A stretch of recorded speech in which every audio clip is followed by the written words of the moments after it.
Hi friends, ഞാനിന്ന് share ചെയ്യാൻ പോകുന്നത് എല്ലാവർക്കും ഡെയിലി യൂസ്ഫുള്ളായ നല്ല നല്ല ടിപ്സുകളുമായിട്ടാണ്. അപ്പം 14 വിനാഗിരി കൊണ്ടുള്ള ടിപ്സാണ് ഞാനിന്ന് കാണിക്കുന്നത്. അപ്പം വീഡിയോ സ്കിപ്പ് ചെയ്യാതെ കാണുക. അപ്പോൾ ഫസ്റ്റ് ടിപ്പിലോട്ട് നമുക്ക് കിടക്കാം. അപ്പോൾ ഞാൻ വിനാഗിരി വെച്ചിട്ട് ഒരുപാട് ഉപയോഗങ്ങൾ നമുക്കുണ്ട്. അപ്പം അതിൽ ഫസ്റ്റ് ടിപ്പ് കാണിക്കാം. അപ്പം നമ്മൾ ഇതേപോലെ കിച്ചണിനകത്ത്, അത് പ്രത്യേകിച്ച് ഗ്യാസ് സ്റ്റോപ്പിൻ്റെ അടിയിലൊക്കെ കുറച്ച് വിനാഗിരി ഒഴിച്ചിട്ട് നമ്മൾ ഇതേപോലെ വെച്ച് കൊടുക്കുകയാണെങ്കിൽ ഗ്യാസ് അടുപ്പിൻ്റെ താഴ്ഭാഗത്തായിട്ട് കൊച്ചു തട്ടിനകത്തായിട്ട് വെച്ച് കൊടുത്താലും മതി, കയറുന്നില്ല എങ്കിൽ. അപ്പോൾ ഈച്ച, പല്ലി, അതേപോലെ തന്നെ പാറ്റ ശല്യമൊക്കെ നമുക്ക് ഒഴിവാക്കി കിട്ടും കേട്ടോ. അപ്പോൾ ആ ഭാഗത്താണല്ലോ കൂടുതലായിട്ട് അത് വരുന്നത്. അപ്പം രാത്രി സമയത്ത് ഇതേപോലെയൊക്കെ വരികയാണെങ്കിൽ കുറച്ച് വിനാഗിരി വെച്ച് കൊടുത്തിട്ട് ആ സ്മെല്ലടിച്ചാൽ വരത്തില്ല. അടുത്ത ടിപ്പിലോട്ട് കിടക്കാം. അപ്പോൾ നമ്മൾ ഇതേപോലെ ഒരുപാട് തക്കാളിയൊക്കെ മേടിച്ച് വെക്കുന്ന സമയത്ത് നമ്മൾ ചീത്തയായി പോകാതിരിക്കാനായിട്ട് ഇതേപോലെ അതിൻ്റെ ഞെട്ട് ഭാഗത്ത് കുറച്ച് വിനാഗിരി ഒന്ന് സ്പ്രെഡ് ചെയ്ത് കൊടുക്കുക. എന്നിട്ട് ഇതേപോലെ സൂക്ഷിക്കുകയാണെങ്കിൽ എത്ര നാൾ വേണേലും തക്കാളി കേടുകൂടാതെ സൂക്ഷിക്കാവുന്നതാണ്. അടുത്ത ടിപ്പിലോട്ട് കിടക്കാം. അപ്പോൾ നമ്മൾ ഇതേപോലെ ഏതരിയാണേലും അതിനകത്ത് ഉറുമ്പ്, അതേപോലെ തന്നെ പ്രാണികളൊക്കെ വരത്തില്ലേ. അപ്പോൾ അങ്ങനെ ഇല്ലാതിരിക്കണമെങ്കിൽ ഇതേപോലെ അരിയിട്ട് വെച്ചതിന് ശേഷം നമ്മൾ കുറച്ച് വിനാഗിരി ഇതേപോലെ ഒരു ബൗളിനകത്തോട്ടാക്കിയിട്ട് വെച്ച് അടച്ചു കൊടുക്കുക. അപ്പം ആ ഒരു സ്മെല്ലടിച്ചിട്ട് അരിയൊന്നും ചീത്തയാവില്ല. അടുത്ത ടിപ്പിലോട്ട് കിടക്കാം. അപ്പോൾ നമ്മൾ ഫ്രിഡ്ജിനകത്ത് നമ്മൾ സാധനങ്ങളൊക്കെ ഇരിക്കുമ്പോഴത്തേന് ഒരു ബാഡ് സ്മെല്ല് ഉണ്ടാവില്ലേ. അപ്പോൾ അതില്ലാതിരിക്കണമെങ്കിൽ ഇതേപോലെ കുറച്ച് വിനാഗിരി വെച്ച് കൊടുത്താൽ മതി. നെക്സ്റ്റ് ടിപ്പിലോട്ട് കിടക്കാം. അപ്പോൾ നമ്മൾ തേങ്ങ ചിരവി തോനെ ഇതേപോലെ വെക്കുമ്പോഴത്തേനും ചീത്തയായി പോകാറുണ്ട്. അപ്പോൾ 2-3 ദിവസം ഫ്രിഡ്ജിൽ വെക്കാനായിട്ട് ഇതേപോലെ ഒരു സ്വല്പം വിനാഗിരി ഒന്ന് കുടഞ്ഞിട്ട് വെക്കുകയാണെങ്കിൽ തേങ്ങ ഫ്രഷായിട്ട് തന്നെ നമുക്ക് കിട്ടും കേട്ടോ. നമ്മളിപ്പം ചിരവി വെച്ച അതേപോലെ തന്നെ നമുക്ക് തേങ്ങ ഒട്ടും ചീത്തയാവില്ല. ഒരു കളറ് പോലും മങ്ങാതെ തന്നെ നമുക്ക് ഫ്രഷായിട്ട് തന്നെ ഇരിക്കും. അടുത്ത ടിപ്പിലോട്ട് കിടക്കാം. ഇപ്പം നമ്മൾ ഇതേപോലെ ഓവണിൽ ഉപയോഗിച്ചതിന് ശേഷം നമ്മൾ പിന്നെ തുറക്കുമ്പോൾ അതിനകത്തൊരു ബാഡ് സ്മെല്ലായിരിക്കും അല്ലേ. അപ്പോൾ അതിനകത്ത് ഇതേപോലെ ഒരു സ്വല്പം വിനാഗിരി വെച്ച് കൊടുത്തിട്ട് അടയ്ക്കുക. അപ്പോൾ ആ ഒരു സ്മെല്ല് നമുക്ക് ഒഴിവാക്കി കിട്ടും. പിന്നെ തുറക്കുമ്പോഴത്തേനും നല്ലൊരു മണമായിരിക്കും അതിനകത്തുനിന്ന് വരുന്നത്. ഇനി അടുത്ത ടിപ്പിലോട്ട് കിടക്കാം.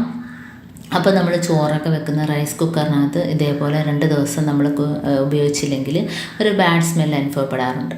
അപ്പോൾ അത് ഇതേപോലെ കുറച്ച് വിനാഗിരി അതിനകത്ത് വെച്ചതിന് ശേഷം ഇതേപോലെ അടച്ചു കൊടുക്കുക. അപ്പോൾ ആ ഒരു സ്മെല്ല് പോയി കിട്ടും.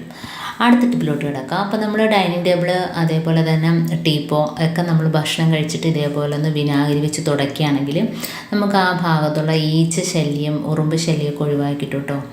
അടുത്ത ടിപ്പിലോട്ട് കിടക്കാം. അപ്പോൾ നമ്മൾ ഗ്ലാസ് ക്ലീനർ ഇല്ല എങ്കിൽ നമ്മൾ ഹെൽമെറ്റൊക്കെ തുടക്കുമ്പോഴത്തേനും ഇതേപോലെ ഈ ഒരു വിനാഗിരി ഒന്ന് കുടഞ്ഞിട്ട് തുടച്ചു കൊടുക്കുക.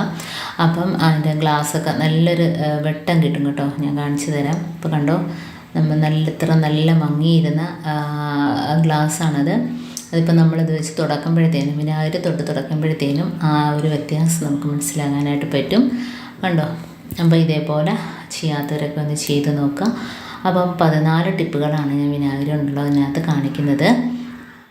ഇനി നമുക്ക് അതേപോലെ തന്നെ നമ്മൾ കണ്ണടയൊക്കെ ഈ ഒരു വിനാഗിരി വെച്ചിട്ട് തുടച്ചു കൊടുക്കുകയാണെങ്കിൽ ആ മങ്ങലൊക്കെ മാറിക്കിട്ടും കേട്ടോ.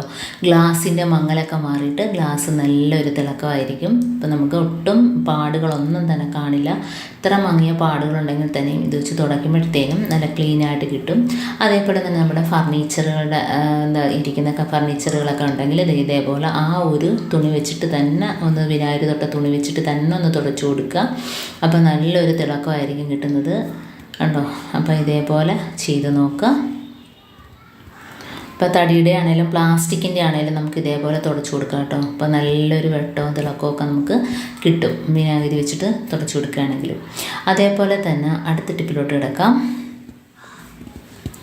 അപ്പോൾ നമ്മൾ ഇതേപോലെ ചോറ് വയ്ക്കുമ്പോഴത്തേനും വെള്ളത്തിനകത്ത് 1 സ്പൂൺ വിനാഗിരി ഒഴിച്ചു കൊടുക്കുകയാണെങ്കിൽ ചോറ് നമുക്ക് ഏതളവിൽ വെന്ത് കിട്ടുന്ന അനുസരിച്ച് നമുക്ക് വിനാഗിരി ഒഴിച്ചു കൊടുക്കാവുന്നതാണ്. നല്ല പയറ് പോലെ ഇരിക്കും ചോറ്. അതേപോലെ തന്നെ നമ്മൾ മീൻ ഫ്രൈ ചെയ്യുമ്പോഴും അതേപോലെ ഇറച്ചിയൊക്കെ ഫ്രൈ ചെയ്യാൻ നേരം നമ്മൾ തൊട്ട് മുമ്പായിട്ട് ഈ മസാലയൊക്കെ തേക്കുമ്പം കുറച്ച് വിനാഗിരി ഒന്ന് കുടഞ്ഞു കൊടുത്തതിന് ശേഷം തേക്കുകയാണെങ്കിൽ മീനൊക്കെ നല്ല സോഫ്റ്റായിട്ട് തന്നെ കിട്ടും കേട്ടോ. അപ്പോൾ ഇറച്ചിയാണേലും അതേപോലെ തന്നെ നല്ല ടേസ്റ്റും ആയിരിക്കും, നല്ലൊരു സോഫ്റ്റ് ആയിരിക്കും അത് നമ്മൾ പൊരിച്ച് എടുക്കുമ്പോഴത്തേനും.